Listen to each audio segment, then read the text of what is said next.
Halo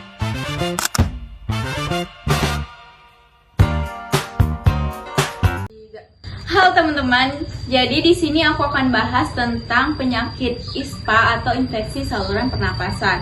Nah, kalian pernah nggak sih mikir kalau penyakit ISPA itu ternyata bisa dibahas juga dari perspektif seni? Hah, kok bisa sih? Kan ISPA itu penyakit pernafasan aja nggak sih? Nah, justru itu yang menarik. Jadi, dalam banyak karya seni, gangguan pernapasan itu sering dijadikan sebagai simbol penderitaan manusia dan kerusakan lingkungan.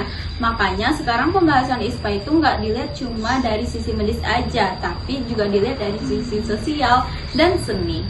Contohnya gimana tuh, Gun? Nah, kalau di lukisan klasik, penderitaan penyakit pernapasan itu biasanya digambarkan sebagai orang yang pucat, lemah, dan suasana yang gelap buat nunjukin kondisi orang yang lagi kesulitan bernapas. Terus di seni modern, banyak karya yang mengkritik polusi udara, asap kendaraan, dan asap pabrik itu karena dianggap bikin manusia itu sulit bernapas. Nah, ada juga nih karya seni instalasi yang bikin pengunjung merasa langsung udara tercemar supaya orang itu sadar tentang bahaya polusi terhadap kesehatan. Berarti penyebab ISPA itu bukan cuma dari virus dan bakteri ya, Gun? Iya benar, dari perspektif seni, penyebab ISPA itu juga dianggap berasal dari hubungan manusia dengan lingkungan yang rusak. Misalnya nih, polusi udara, asap kendaraan, asap rokok, pembakaran sampah, dan rumah yang ventilasinya itu buruk gitu. Nah, selain itu, perilaku masyarakat juga berpengaruh besar nih. Kayak misalnya nih, masih merokok dalam rumah, kan itu kan menyebabkan kita sesak nafas ya gitu. Terus dalam beberapa seni juga ngerasa asap rokok tuh digambarkan kayak racun yang mengelilingi Nah, dalam beberapa karya seni juga menganggap nih bahwa asap rokok itu sebagai racun yang mengelilingi keluarga dan anak-anak gitu. Jadi yang Gun, perilaku masyarakat itu sangat berpengaruh besar ya? Banget. Jadi karena kalau masyarakat itu masih cuek dan terhadap kebersihan lingkungan sama kualitas udara, risiko ISPA itu jadi semakin tinggi. Bahkan dalam sastra dan teater, sesak napas itu sering dijadikan sebagai simbol bahwa manusia itu hidup di lingkungan yang penuh polusi dan tekanan sosial.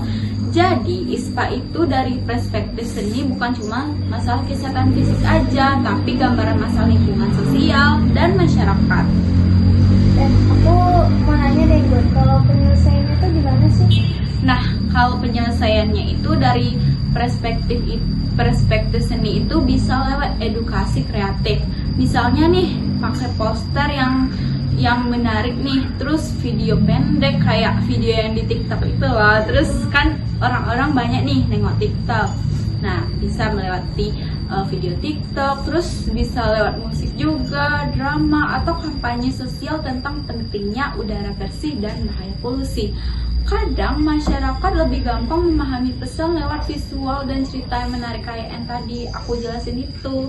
Nah, selain itu penghijauan dan kawasan bebas asap rokok juga bisa jadi upaya menciptakan lingkungan yang bersih dan sehat gitu.